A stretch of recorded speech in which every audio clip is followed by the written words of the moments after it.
Group number 16 में आज heading डाला, टॉपिक हम करेंगे ऑक्सीडेशन स्टेट। ठीक है, देखिए बेटा, ऑक्सीडेशन स्टेट का मतलब आपको पता ही है, actual charge present at an atom, उसको हम बोलते हैं ऑक्सीडेशन स्टेट। तो जो आपके ग्रुप नंबर 16 के एलिमेंट है, ये कैसी कैसी ऑक्सीडेशन स्टेट शो करते हैं वो हम करेंगे। तो बेटे 5 एलिमेंट है, oxygen, sulphur, selenium, tellurium, polonium. इसमें जो ऑक्सीजन है ये -2 की स्टेट शो करता है और कभी कभी +2 की भी करता है। अभी सिखाऊंगी +2 की कब करता है। सल्फर है, ये -2 की भी शो करता है, +2 भी शो करता है, +4 भी शो करता है, +6 भी शो करता है। सेलेनियम टेलुरियम की बात करूं, +4 शो करते हैं, +6, +4 शो करी, +6, ये कॉमन शो करता है +4 और +2 भी कर देता है, ये +6 नहीं शो करता। अब रीजन समझाऊंगी क्यों, इन सब की क्या वजह है। तो आप यहाँ पे 2-4 वेरिएशन देख सकते हो। वो वेरिएशन क्या क्या है, पहले तो आप ये देखो, जो आपके ऊपर के एलिमेंट ऑक्सीजन है, सल्फर है, ये तो माइनस की स्टेट भी शो कर रहे हैं। बाकी जो आपके एलिमेंट है वो माइनस की स्टेट शो नहीं कर रहे। तो उसका रीजन तो क्या है आपको पता होगा, क्योंकि डाउन द ग्रुप आने पर इलेक्ट्रोनेगेटिविटी घट जाती है। डाउन द ग्रुप आने पर इलेक्ट्रोनेगेटिविटी डिक्रीज हो जाती है। इलेक्ट्रोनेगेटिविटी डिक्रीज होने की वजह से नॉन मेटालिक कैरेक्टर भी क्या हो जाता है, decrease. Non metallic character also decrease. और नॉन मेटालिक कैरेक्टर अगर घटेगा तो माइनस की स्टेट भी क्या होगी, घटेगी। तो ये तो आपका इस क्वेश्चन का आंसर हुआ कि भाई जो आपके ये एलिमेंट है, इसमें सिर्फ ऊपर के जो एलिमेंट्स है वही -2 की स्टेट शो क्यों करते हैं, बाकी क्यों नहीं करते। ठीक है, अब इसके बाद आगे आप देखिए, आपने एक बात और नोट की होगी, जो ये ऑक्सीजन है ना, ये +4 या +6 की स्टेट शो नहीं करता। ऑक्सीजन +6 की स्टेट शो क्यों नहीं करता, हमें इस क्वेश्चन का आंसर भी देना है अभी। ठीक है, फिर जो पोलोनियम है ये क्यों नहीं शो करता +6 की। तो अब इन सभी क्वेश्चंस का आंसर हम यहाँ पे 1 बाय 1 करेंगे। तो सबसे पहले जो ऑक्सीजन है, आप ऐसा एग्जाम्पल दो जहां ऑक्सीजन -2 की स्टेट शो करे। मैंने एग्जाम्पल लिया H2O का। किसका एग्जाम्पल लिया, H2O का। आपको पता है H का एटॉमिक नंबर क्या होता है, 1। तो एक H का चार्ज यहाँ पे क्या है, +1 है, और एक O का चार्ज यहाँ पे क्या है, -2 है। भाई एक H का +1 है, 2 H का मिला के +2 ही हो जाएगा। तो यहाँ पे O का चार्ज क्या है, -2। तो जब आपकी ऑक्सीजन यहाँ पे हाइड्रोजन से जुड़ रही है तो ये ऑक्सीजन आपका -2 का चार्ज शो कर रही है। ठीक है, ऐसे ही मैंने ले लिया Na2O। Na2O ये कैसे टूटता है बेटा, 2 मोल ऑफ Na पॉजिटिव में, प्लस में क्या निकलता है, O2 negative. 2 moles of Na positive plus O2 negative. फिर से ऑक्सीजन -2 का चार्ज शो कर रही है। हमने ले लिया MgO +2 -2। तो मोस्टली जो कंपाउंड है उनमें ऑक्सीजन माइनस का चार्ज ही शो करती है। तो फिर ऑक्सीजन +2 का चार्ज कब शो करेगी, जब ये अपने से ज्यादा इलेक्ट्रोनेगेटिव एलिमेंट से जुड़ेगी। जब ये अपने से ज्यादा इलेक्ट्रोनेगेटिव एलिमेंट से जुड़ेगी, फॉर एग्जाम्पल मैंने ले लिया OF2। क्या ले लिया हमने, OF2 ले लिया। ठीक है, अब आप बताओ ऑक्सीजन और फ्लोरीन में से ज्यादा इलेक्ट्रोनेगेटिव कौन है। तो ऑक्सीजन और फ्लोरीन में से जो आपकी फ्लोरीन है ना, वो ज्यादा इलेक्ट्रोनेगेटिव है। Fluorine is more electronegative. तो फ्लोरीन पे चार्ज क्या आएगा बेटा, -1। 2 फ्लोरीन का मिला के -2। तो फिर यहाँ O का चार्ज क्या आएगा, +2। एक बस यही एग्जाम्पल है जहां पे O का चार्ज क्या आएगा, +2 आएगा। क्योंकि आपको पता है इलेक्ट्रोनेगेटिविटी के मामले में सबसे आगे कौन रहता है, फ्लोरीन। फ्लोरीन के बाद कौन आता है, oxygen. Oxygen is the second most electronegative element. लेकिन यहाँ पर ऑक्सीजन फ्लोरीन से जुड़ा हुआ है और फ्लोरीन ज्यादा इलेक्ट्रोनेगेटिव है ऑक्सीजन से। तो F पे यहाँ माइनस चार्ज आएगा, तो O को खुद पे यहाँ क्या लेना पड़ेगा, प्लस का चार्ज लेना पड़ेगा। ठीक है, ये आप कर लो बेटा। ओके, उसके बाद फिर आगे देखिए बेटा, राजकरण आज मंजीत नहीं आया क्लास में, फोन करना एक बार उसके पास। तो भाई ये आप समझ गए बेटा, कर लोगे। अब इसमें बाकी क्वेश्चन का आंसर हम देते हैं। और कौन कौन से क्वेश्चन है देखिए ध्यान से, ये रब कर दूं? हाँ भी हो गया ये। अब मैं आपको ये समझाऊंगी, पहले भी हमने किया है कि ऑक्सीजन जो है वो हायर स्टेट क्यों नहीं शो कर रहा, ये सारी स्टेट कैसे शो कर देते हैं, फिर ये दोबारा +6 की स्टेट क्यों नहीं शो कर रहा। तो हमें इन कुछ क्वेश्चंस का आंसर यहाँ पे देना है। ग्रुप 15 में भी हमने ये टर्म की थी, रिपीटेड ही है, मतलब ये मान के चलो आप। तो ये पोर्शन में रब कर देती हूँ, ठीक है। अब देखिए पहला क्वेश्चन आपका ये आएगा, जो ऑक्सीजन है ना, why oxygen do not show +6 oxidation state. जो ऑक्सीजन है ना वो +6 की ऑक्सीडेशन स्टेट क्यों नहीं शो करती, ये आपको बताना है। तो आप इसका आंसर क्या देंगे बेटा, क्योंकि जो ऑक्सीजन है इसके पास वैकेंट d ऑर्बिटल प्रेजेंट नहीं होती, ना ये +6 की शो करता है ना ये +4 की करता है। मैंने ऊपर लिखा ना, सिर्फ किसकी शो करता है, -2 की या +2 की, -2 की या +2 की शो करता है। तो इसका रीजन क्या होगा, आंसर क्या होगा, due to absence of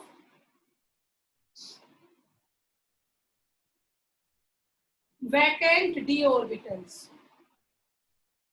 due to absence of vacant d orbital, कि भाई जो आपका ऑक्सीजन है ना इसके पास वैकेंट d ऑर्बिटल प्रेजेंट नहीं होता। अब प्रेजेंट कैसे नहीं होता वो आप समझो, तो आप सबको पता है ऑक्सीजन का एटॉमिक नंबर क्या होता है, 8। ऑक्सीजन का एटॉमिक नंबर क्या होता है बेटा, 8। अगर मैं इसको डिवाइड करती हूँ तो 1s2 2s2 2p4। अगर मैं ऑक्सीजन के 8 इलेक्ट्रॉन को डिवाइड करती हूँ तो ये आएगा ना 1s2 2s2 2p4। तो आउटर मोस्ट क्या बनी, बाहर के दो, बाहर के दो में क्या है, 2s में 2 इलेक्ट्रॉन है, 2p में 4 इलेक्ट्रॉन है। तो मान लीजिए मैंने ये आपका मान लिया 2s ऑर्बिटल, फिलहाल इसमें कितने इलेक्ट्रॉन है, 2 इलेक्ट्रॉन है। और नेक्स्ट ये आपका हो गया, एक हो गया 2px, एक हो गया 2py और एक हो गया 2pz। 2px 2py and 2pz। Total p में कितने इलेक्ट्रॉन है, 4 इलेक्ट्रॉन है, 1 2 3 4। तो फिलहाल बेटा ये ग्राउंड स्टेट में है, फिलहाल ये किस में है, ग्राउंड स्टेट में। और अभी इसके पास कितने वैकेंट या कितने हाफ फिल्ड ऑर्बिटल है, तो आप देख सकते हो बेटा px तो इसका पूरा भर गया, तो एक तो py और एक इसका pz, एक तो py और एक इसका pz। py और pz इसका क्या है, हाफ फील्ड है।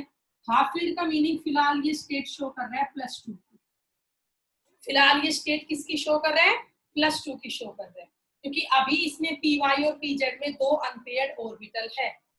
अब ये +4 की कब शो करें, जब इसमें 4 अनपेयर्ड ऑर्बिटल हो, और +6 की जब इसमें 6 अनपेयर्ड ऑर्बिटल हो। लेकिन 2p के आगे 2d ऑर्बिटल ही नहीं होता, 2p के आगे 2d तो कोई बनता ही नहीं है।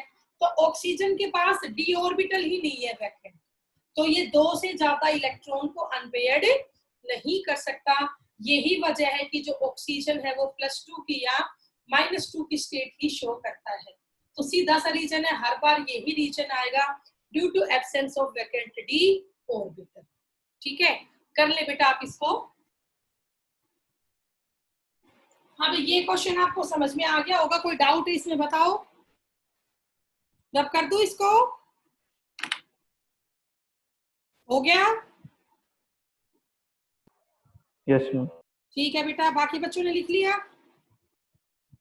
Yes ma'am. ठीक है बेटा, ओके। अब इसके बाद नेक्स्ट क्वेश्चन देखिए, ये मैं रब कर देती हूँ।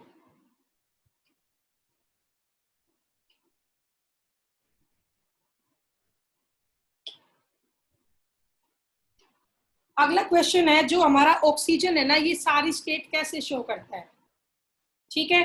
तो देखिए, सॉरी ऑक्सीजन नहीं, सल्फर, आप देख रहे हो सल्फर तो सारी स्टेट शो कर रहा है, -2b +2b +4b +6b सारी स्टेट शो कर रहे हैं।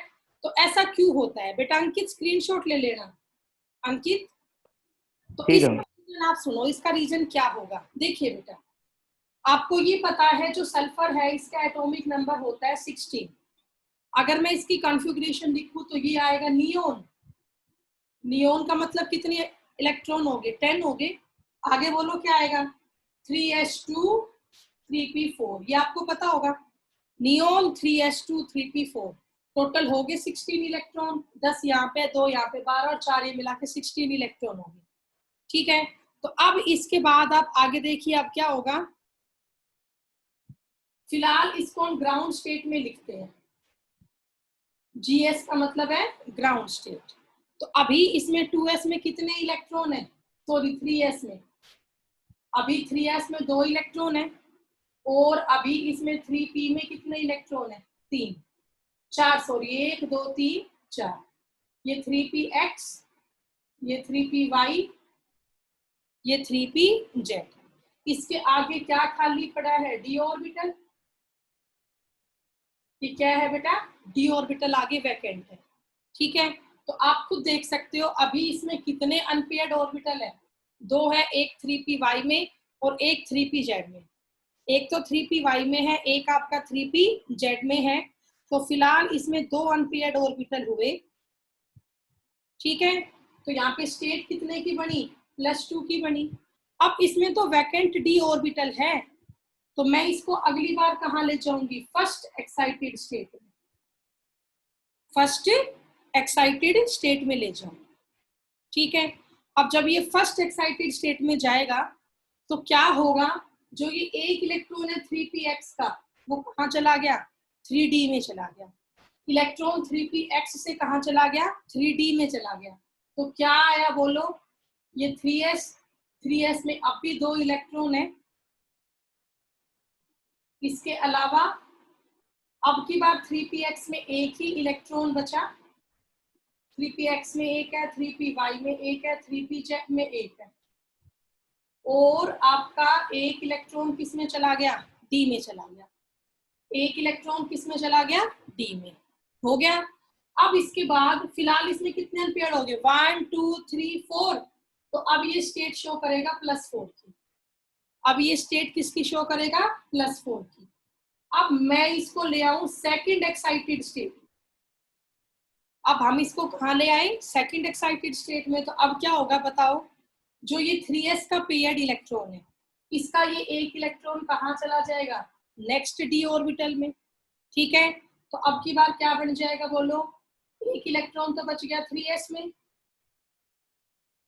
3 इलेक्ट्रॉन आपके यहाँ बच गए, एक 3px में, एक 3py में और एक 3pz में। तीनों में एक एक इलेक्ट्रॉन है। और आपके 2 इलेक्ट्रॉन किस में आ गए, 3d में। टोटल अब कितने अनपेयर्ड हो गए, 1 2 3 4 5 6, +6 की स्टेट होगी। और अगर मैं इसके अब हाइब्रिडाइजेशन लिखूं, एक इलेक्ट्रॉन s में है, 3 p में है और 2 d में है, तो हाइब्रिड स्टेट क्या होगी, sp3d2, sp3d2। तो आप लोगों को बेटा समझ में आ गया होगा ऑक्सीजन किस तरीके से सारी स्टेट शो करते हैं, -2 से लेके +2 +4 +6, सारी स्टेट ये कैसे शो करता है वो मैंने आपको समझा दिया। ठीक है, अभी आपको ये पॉइंट समझ में आया बेटा, बोलो। Yes ma'am. सभी बच्चे कर लोगे ना, तो सभी में यही रीजन है। बस अब एक पॉइंट और बच गया, जो पोलोनियम है ना, ये +2 में स्टेबल होता है, +4 या +6 तो रेयर ही बनाता है। एक तो पोलोनियम रेडियो एक्टिव है। तो क्वेश्चन अगर ये आए कि पोलोनियम +6 की स्टेट क्यों नहीं शो करता, तो उसका आंसर आपको पता है, क्या आंसर है बेटा, due to inert pair effect, due to inert pair effect. ठीक है, तो इसमें सीधा आप लोग लिख लो, जो पोलोनियम है वो +6 की स्टेट क्यों नहीं शो करता, due to inert pair effect, due to inert pair effect. ठीक है, अब ये सब मैंने आपको पिछली बार भी समझाया था ग्रुप नंबर 15 में भी, कि इनाइट पेयर इफेक्ट वगैरह क्या होता है, तो ये आप लोग खुद कर लो। ठीक है, कर लोगे भी, तो इतना आप लोग कर ले इस टॉपिक को। ये ऑक्सीडेशन स्टेट का टॉपिक हमारा पूरा हुआ, आपको सारा समझा दिया, +4 कैसे आती है, +6 कैसे आती है, पोलोनियम +6 क्यों नहीं शो करता, ऑक्सीजन क्यों नहीं शो करता?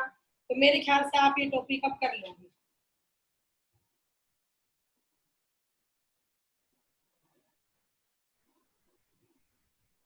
अभी रब कर दूं मैं इस टॉपिक को? अब बोलो, हो गया बेटा? Yes ma'am. ठीक है बेटा।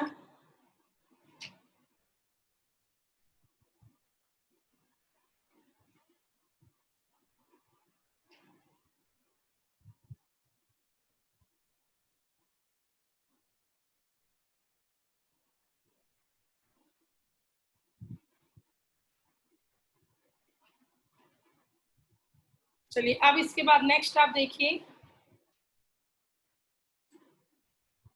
अब हम टॉपिक करेंगे ट्रेंड्स इन केमिकल रिएक्टिविटी।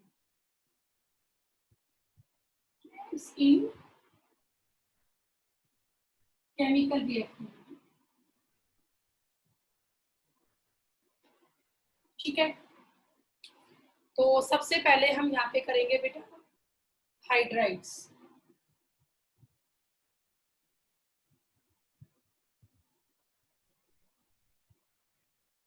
पहला टॉपिक हम करेंगे हाइड्राइड्स का। तो आपको पता है ग्रुप नंबर जो 16 आपका है, इसमें एलिमेंट कौन कौन से होते हैं? Oxygen, sulphur, selenium, tellurium. Polonium को लेंगे नहीं because polonium is radio active in nature.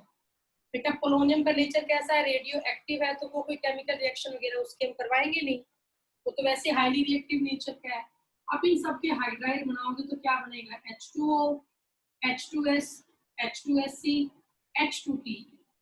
ये सभी के हाइड्राइड हो गए H2O, H2S, H2SC और H2P। कर लोगे? तो ये आपके हाइड्राइड है group number 16। Hydrogen oxide, hydrogen sulphide, hydrogen selenide, hydrogen telluride, hydrogen selenide HClE और हाइड्रोजन टेल्यूराइड। अब चारों आप देख रहे हो सेम मोलिकुलर फॉर्मूला है, तो चारों का स्ट्रक्चर भी सेम ही होगा। तो सबसे पहले हम इनके स्ट्रक्चर की बात कर लेते हैं। जैसे कि H2O है, हम H2O का स्ट्रक्चर करें तो H2O में सेंटर एटम कौन है? ऑक्सीजन है। सेंटर एटम कौन है? ऑक्सीजन। तो आप सबको पता है O का एटॉमिक नंबर क्या होता है? 8। डिवाइड करते हैं तो 2 और 6, डिवाइड करने पर क्या आता है? 2 और 6। तो O के पास कितने वैलेंस इलेक्ट्रॉन है? 6 वैलेंस इलेक्ट्रॉन है। तो इसकी हाइब्रिडाइजेशन X निकालोगे तो क्या आएगा? 6 वैलेंस इलेक्ट्रॉन तो O के पास है, प्लस में 2H से ये जुड़ रहा है, डिवाइड बाय 2 4 आ गया। 4 का मीनिंग हाइब्रिडाइजेशन क्या आएगी? sp3। 4 का मीनिंग हाइब्रिडाइजेशन तो क्या होगी? sp3 होगी, लेकिन शेप क्या होगी? अब आप देखो बेटा, थोड़ा सा VSEPR थ्योरी को भी यहाँ ध्यान रखो। टोटल आपके 4 इलेक्ट्रॉन पेयर आए हैं, टोटल 4 आपके क्या है? ये इलेक्ट्रॉन पेयर आए हैं। इन 4 में से आप देखो जो O है वो कितने अच्छे जुड़ रहे हैं? 2 से। तो 2 तो यहाँ पे बॉन्ड पेयर है और 2 यहाँ पे लोन पेयर है। 2 तो इसमें बॉन्ड पेयर है और 2 इसमें लोन पेयर है। तो जो इसका फॉर्मूला बना वो क्या आया? Ab2L2। इसके फॉर्मूला के हिसाब से क्या आया? ये Ab2L2 आया। ठीक है, तो अब आप देखिए जो Ab2L2 है इसका नाम क्या होता है शेप का?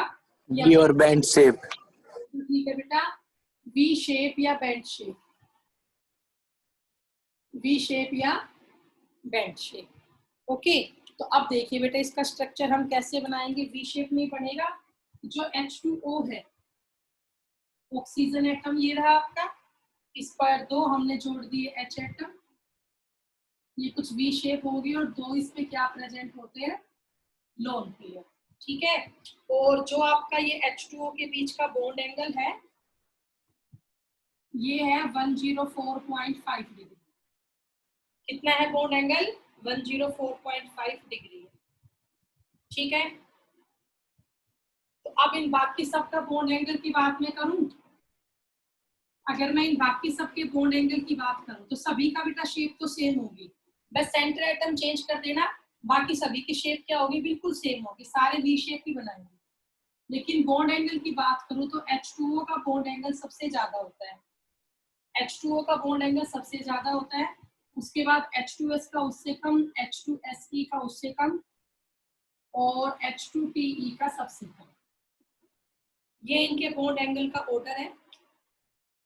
सबसे ज्यादा किसमें है, H2O में है, H2O से कम H2S में, देन H2SC में, देन H2TE। अब ये हमने पहले भी किया था कि ऐसा क्यों है, बोलो ऐसा क्यों है बेटा। एक तो O का साइज क्या है, छोटा है, एक तो O का साइज क्या है, छोटा है, ऊपर से रिपल्शन यहाँ पे बढ़ जाती है किसमें, लोन पेयर और बॉन्ड पेयर के इलेक्ट्रॉन में, लोन पेयर और बॉन्ड पेयर के इलेक्ट्रॉन में इंटर इलेक्ट्रॉनिक रिपल्शन बढ़ेगी तो जो ये आपके बॉन्ड्स है वो दूर दूर जाएंगे, बॉन्ड दूर दूर जाएंगे तो बॉन्ड एंगल क्या होगा, इंक्रीज होगा। ओके, और बेटा बाकी का साइज क्या है, बड़ा है, साइज बड़ा होने से रिपल्शन कम होती है, रिपल्शन कम होगी तो बॉन्ड एंगल क्या होगा, बॉन्ड पास पास होंगे, बॉन्ड एंगल कम हो जाएगा। तो यहाँ से बहुत इंपॉर्टेंट क्वेश्चंस बनते हैं, इस चैप्टर से अरेंज करने का क्वेश्चन आपका बन सकता है।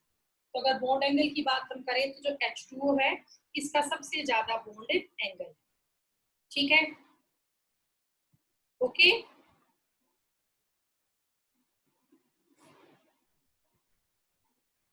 हाँ भी कर लोगे। इसके बाद ये पहला हाइड्राइड में बॉन्ड एंगल का टॉपिक हमने कर लिया, इसके बाद हम और इसकी प्रॉपर्टीज करेंगे, इन्हीं हाइड्राइड की प्रॉपर्टीज हम करेंगे। ये रब कर दूं बेटा मैं, हाँ भी रब कर, ठीक है।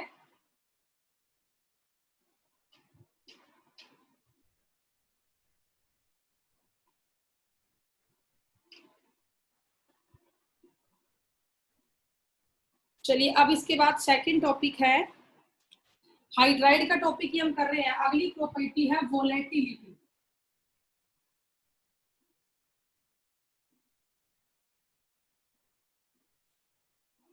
आपको पता है वोलेटाइल का मतलब क्या होता है, जो चीज वेपर में कन्वर्ट हो उसको हम क्या बोलते हैं, वोलेटाइल।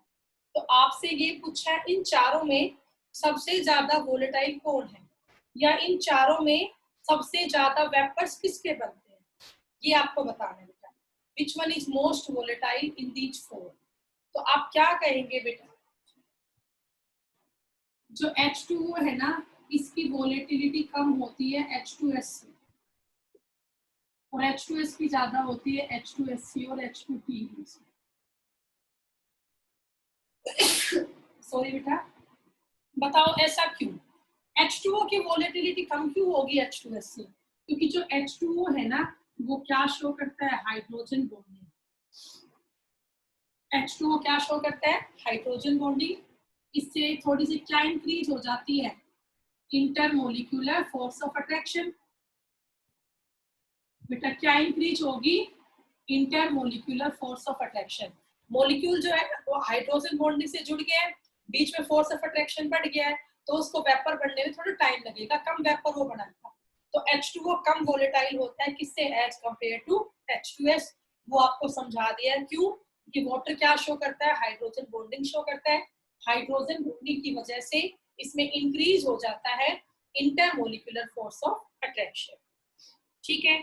इसके बाद बेटा थर्ड हमारा है एसिडिक करेक्टर।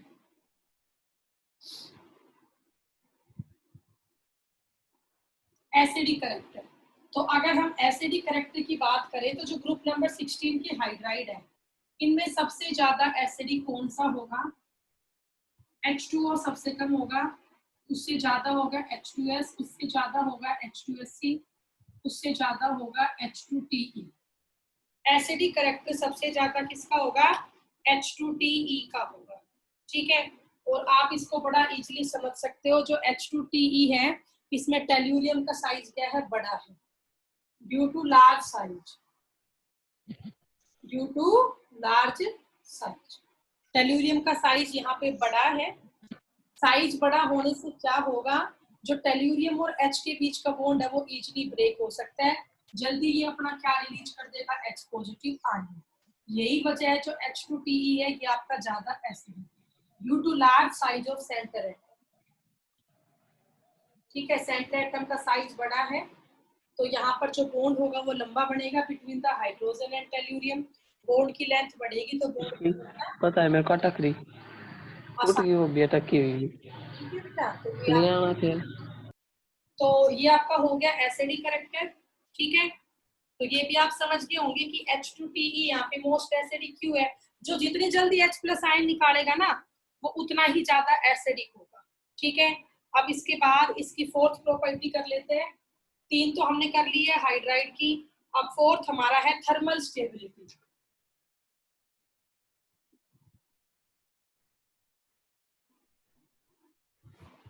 फोर्थ पॉइंट है थर्मल स्टेबिलिटी। थर्मल का मीनिंग क्या होता है? हीट। कि ज्यादा स्टेबल कौन है हीट की प्रेजेंस में, ये आपको बताना है। तो आप बताओ बेटा, H2O सबसे ज्यादा स्टेबल होगा, उससे कम H2S, उससे कम H2TE, sorry H2SC, then H2PE। H2TE के बॉन्ड तो बहुत जल्दी टूट जाते हैं, तो वो तो खुद को अनस्टेबल कर लेते हैं। अगर उनको हीट दी तो बहुत जल्दी उनका बॉन्ड टूट जाएगा। लेकिन H2O में एक्स्ट्रा हाइड्रोजन बॉन्डिंग शो होती है, तो यहाँ जल्दी से बॉन्ड नहीं टूटेंगे, तो ये हीट के सामने भी खुद को स्टेबल रखेंगे, लेकिन इनकी स्टेबिलिटी सबसे कम होगी। तो बेटा मेरे ख्याल से ये टॉपिक आप समझ गए होंगे। और लास्ट हमारी है फिफ्थ, रिड्यूसिंग करेक्टर। अब रिड्यूसिंग करेक्टर भी उसी का ज्यादा होता है जो जल्दी अपनी H एटम को रिलीज कर देता है। तो आप बताओ इन चारों में से सबसे जल्दी कौन अपना H एटम रिलीज करेगा? बताओ कौन करेगा बेटा? सेम है H2TE। H2O सबसे कम करेगा, then H2S, then H2SC and then H2TE। ये सबसे ज्यादा रिड्यूसिंग करेक्टर शो करेगा। रीजन पता है, टेल्यूरियम का साइज बड़ा है तो बीच की बॉन्ड लेंथ भी लंबी है, तो इजीली टेल्यूरियम और H के बीच का बॉन्ड है वो टूट जाएगा, जल्दी अपना H एटम ही रिलीज कर देगा। तो यहाँ पर H2TE जो है वो सबसे ज्यादा एसिडिक करेक्टर, रिड्यूसिंग करेक्टर भी शो कर रहा है, एसिडिक करेक्टर भी शो कर रहा है। तो भाई ये आपका टॉपिक हो गया हाइड्राइड्स का। आपको यहाँ पे बस ऑर्डर याद करने हैं किस में ज्यादा स्टेबल कौन है, ये आप लोग कर लें।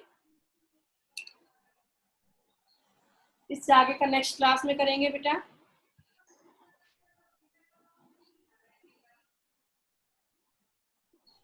हो गया ये?